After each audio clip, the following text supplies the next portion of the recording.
Hello friends, ફરી એકવાર learning with Ravi Patel YouTube ચેનલમાં આપ સૌનું હાર્દિક છે. હવે ધોરણ 10માં આપણે ચેપ્ટર નંબર 1 વાસ્તવિક સંખ્યાઓ સારી રીતે પૂરું કર્યું.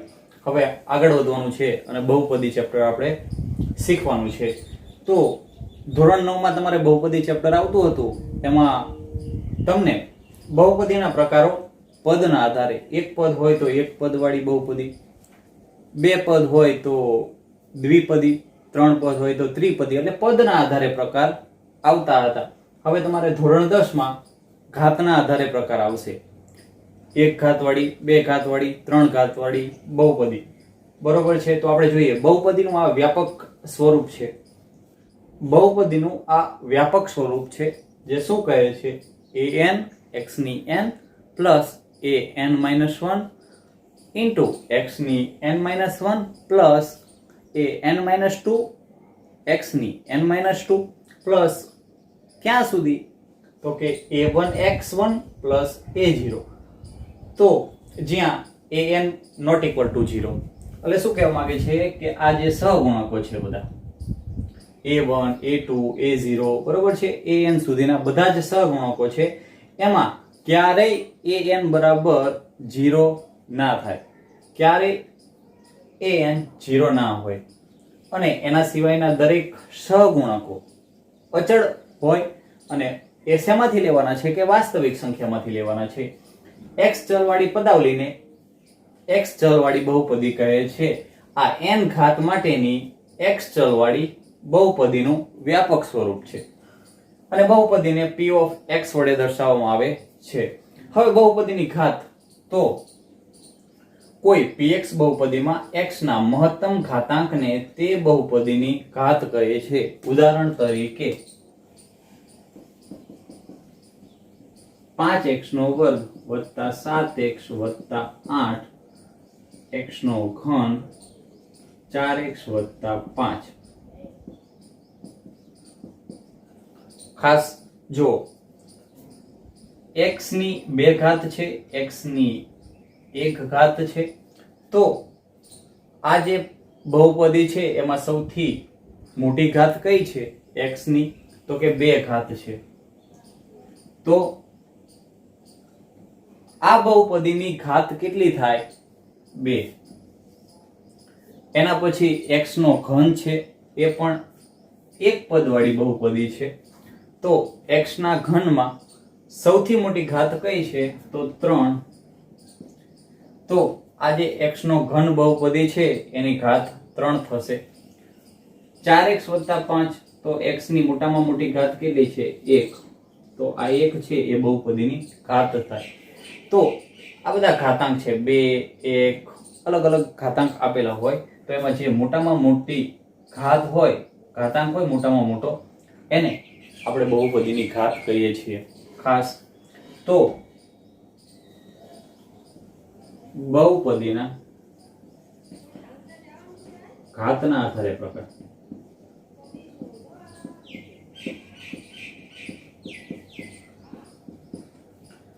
બહુપદીના ઘાતના આધારે પ્રકાર જોવાના છે.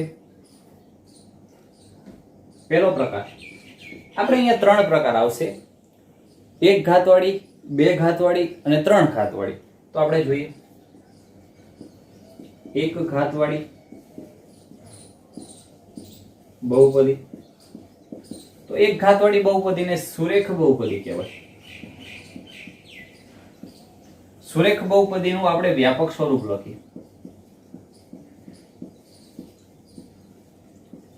ax વત્તા b.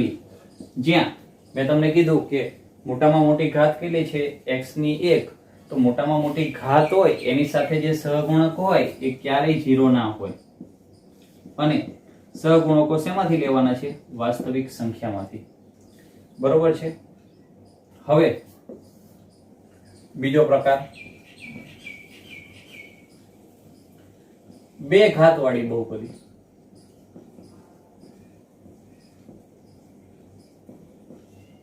તો 2 ઘાતવાળી બહુપદીને દ્વિઘાત બહુપદી કહે છે. તો દ્વિઘાત બહુપદીનું વ્યાપક સ્વરૂપ છે ax વર્ગ વત્તા bx વત્તા c જ્યાં મોટામાં મોટી ઘાત અહીંયા 2 છે તો એનો જે સહગુણક હોય એ ક્યારેય 0 ના હોય. કેમ ના હોય? તો આ પદ જ જો 0 હોય તો પદ જ નીકળી જાય તો પાછી દ્વિઘાત બહુપદી જ ના કહેવાય.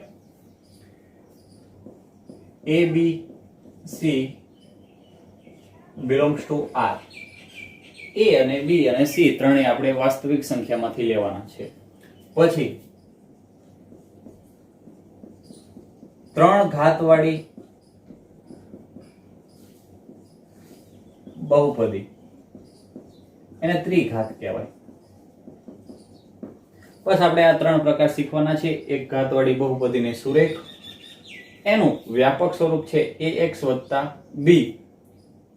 2 ઘાતવાળી બહુપદીને દ્વિઘાત, એનું વ્યાપક સ્વરૂપ છે ax નો વર્ગ bx c, જ્યાં a not equal to 0 અને abc belongs to R. એના પછી 3 ઘાતવાળી બહુપદીનું વ્યાપક સ્વરૂપ છે ax નો ઘન bx વર્ગ cx d, જ્યાં a not equal to 0 અને a b c અને d શેમાંથી લેવાના છે? વાસ્તવિક સંખ્યાના ગણમાંથી કોઈ પણ વાસ્તવિક સંખ્યા હશે અને દરેક અચળ હશે. તો x ચલવાળી સુરેખ બહુપદીનું વ્યાપક સ્વરૂપ, x ચલવાળી દ્વિઘાત બહુપદીનું સ્વરૂપ છે અને x ચલવાળી ત્રિઘાત બહુપદીનું વ્યાપક સ્વરૂપ છે. હવે હું તમને અલગ અલગ ઉદાહરણો અહીંયા આપું છું. એમાંથી આપણે જોવાનું છે કે સૌથી મોટી ઘાત કઈ છે અને 1 ઘાતવાળી છે, 2 ઘાતવાળી છે કે 3 ઘાતવાળી છે. તો 4x + 5 બરોબર છે. આપણે p of x બરાબર દર્શાવી છે તો એ જ રીતે લખી p of x બરાબર 4x + 5. પોલિનોમિયલ of x is equal to 4x + 5. તો px એટલે આ બહુપદીને આપણે px વડે દર્શાવી છે.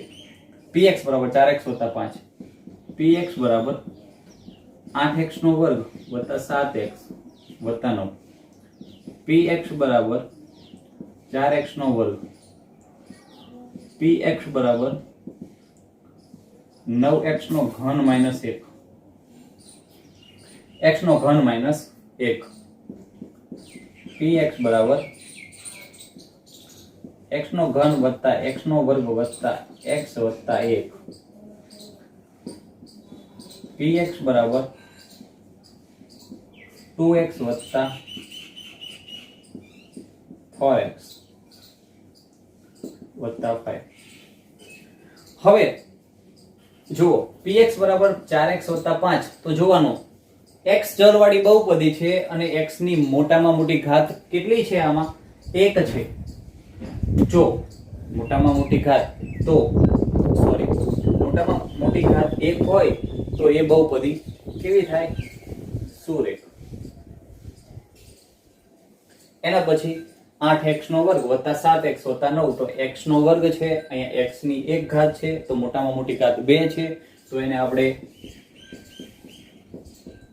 દ્વિઘાત બહુપદી કહીએ છીએ.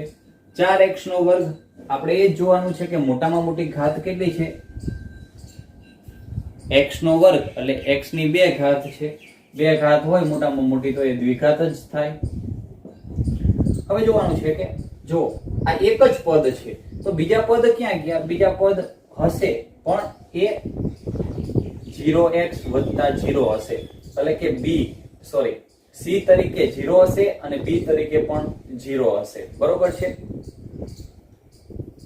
પછી x ઘન - 1 તો એમાં મોટામાં મોટી x ની કેટલી ઘાત છે? 3, તો આપણે એને ત્રિઘાત કહીએ છીએ. વચ્ચે x² આ પદ નથી બંને, તો એનો મતલબ કે b અને c બંને 0 હશે. એટલા માટે x ઘન + x² + x + 1 તો આનો મહત્તમ ઘાતાંક શું થશે? 3 થશે. મોટામાં મોટી ઘાત કેટલી થશે? 3, તો ત્રિઘાત. હવે જો 2x + 4x + 5, હવે આનું એક સ્વરૂપ આપી શકાય. જો x ની 1 જ ઘાત છે અને x ની 1 ઘાત છે તો આ બંને સરવાળો થાય 6x 5. તો જો મોટામાં મોટી x ની કેટલી ઘાત છે? 1, તો સુરેખ બહુપદી. બરોબર છે. તો આ બધા પ્રકાર હતા સુરેખ બહુપદીના, બહુપદીના અલગ અલગ પ્રકાર હતા, સુરેખ, દ્વિઘાત, ત્રિઘાત અને સુરેખ. બરોબર છે. હવે આપણા ચેપ્ટરમાં આ બધા જ પ્રકાર આવવાના છે. હવે આપણે બહુપદીનું મૂલ્ય જોવાનું છે. બહુપદીનું મૂલ્ય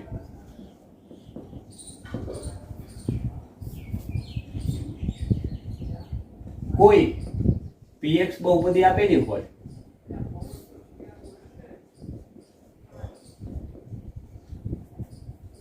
તો આપણે x બરાબર કોઈ પણ કિંમત લઈએ, x બરાબર k લઈએ, બરોબર. તો k બિલોંગ્સ ટુ r, કે k કોઈ પણ વાસ્તવિક સંખ્યા હશે.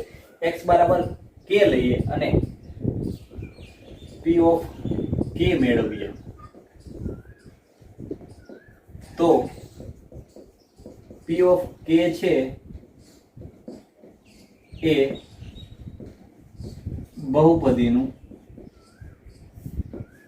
x બરાબર k માટેનું મૂલ્ય થશે.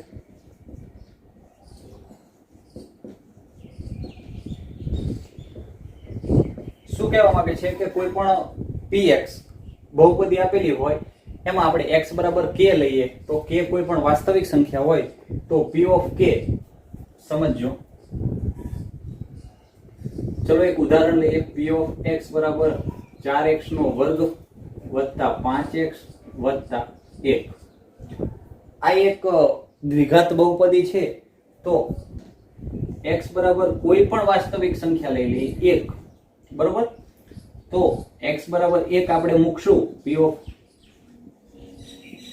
1 તો 4 1 નો વર્ગ. x ની કિંમત આપણે x ની જગ્યાએ મૂકી દેવાની.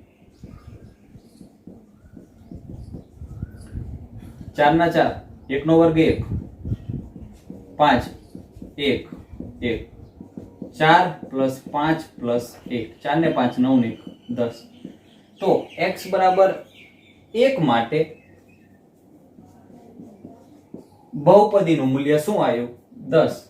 તો આ 10 છે એ બહુપદીનું મૂલ્ય થશે. p ઓફ 1 બરાબર 10. એ જ રીતે અહીંયા કોઈ px આપેલી હોય, બરોબર, કોઈ બહુપદાવલી px આપેલી હોય તો x બરાબર k માટે કોઈ પણ વાસ્તવિક સંખ્યા k બિલોંગ્સ ટુ r લઈએ તો p ઓફ k મેળવીએ તો p ઓફ k એ બહુપદીનું x બરાબર k માટેનું મૂલ્ય થશે. ફરીવાર આ ઉદાહરણ એકવાર સમજાવી દઉં. કોઈ પણ બહુપદી આપેલી હોય તો x બરાબર 1 માટે બહુપદીની જે કિંમત મેળવીએ એ બહુપદીનું મૂલ્ય થશે.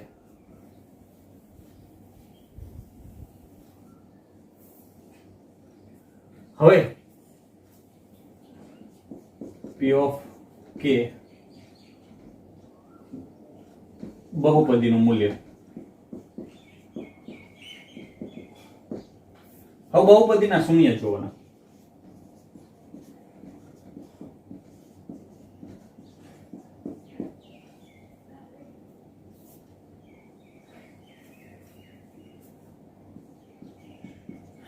હવે કોઈ બહુપદી p ઓફ x માટે આપણે x બરાબર k લઈએ, k એટલે કોઈ પણ વાસ્તવિક સંખ્યા લઈએ અને બહુપદી p ઓફ x બરાબર જો શૂન્ય આવે તો x બરાબર k એ બહુપદીનું શૂન્ય થાય.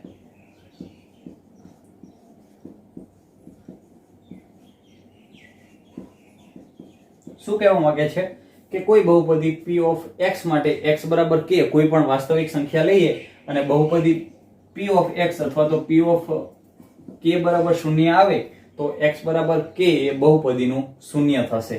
બરાબર છે. જોઈએ એક બહુપદી લઈએ, સુરેખ બહુપદી લઈએ. px બરાબર 4x + 5 4x - 4. બરાબર છે. જો તો x ની એક ઘાત વાળી બહુપદી છે તો એને સુરેખ બહુપદી કહેવાય. તો આપણે x બરાબર 1 માટે જોઈએ, બરાબર. 1 બિલોંગ્સ ટુ r છે, વાસ્તવિક સંખ્યા છે. તો p ઓફ 1 4 1 x ની જગ્યાએ શું મૂકવાના 1 મૂકવાના -4 4 -4 0 તો p ઓફ 1 બરાબર 0 આવે. સાંભળજો, p ઓફ x બરાબર 4x - 4 એ સુરેખ બહુપદી છે. આપણે x બરાબર કોઈ પણ કિંમત લીધી એ વાસ્તવિક સંખ્યા છે. તો અને જે p ઓફ x નું મૂલ્ય મેળવ્યું એના બરાબર 0 આવ્યો તો એનો મતલબ કે આ x બરાબર 1 છે ને એ બહુપદીનું શૂન્ય કહેવાય. શું કહેવાય? શૂન્ય કહેવાય. સાંભળજો હવે, સુરેખ બહુપદી માટે કોઈ પણ સુરેખ બહુપદી માટે શૂન્યો કેટલા હોય? બહુપદીના એક જ હોય. દ્વિઘાત માટે 2 હોય અને ત્રિઘાત માટે 3 હોય. ફરીવાર કહું છું કે સુરેખ બહુપદી હોય તો એને ફક્ત એક જ શૂન્ય હોય. જ્યારે દ્વિઘાત ને વધુમાં વધુ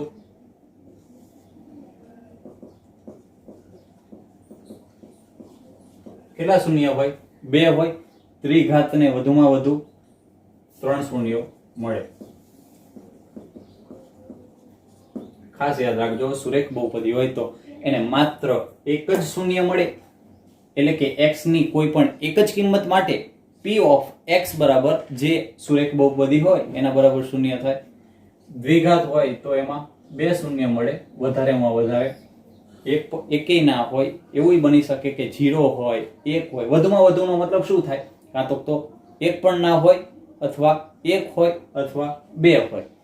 2 થી વધારે ના હોય. 3 માં પણ એ જ રીતે, કાં તો 1 પણ ના હોય, 1 હોય, 2 હોય અથવા તો 3 હોય.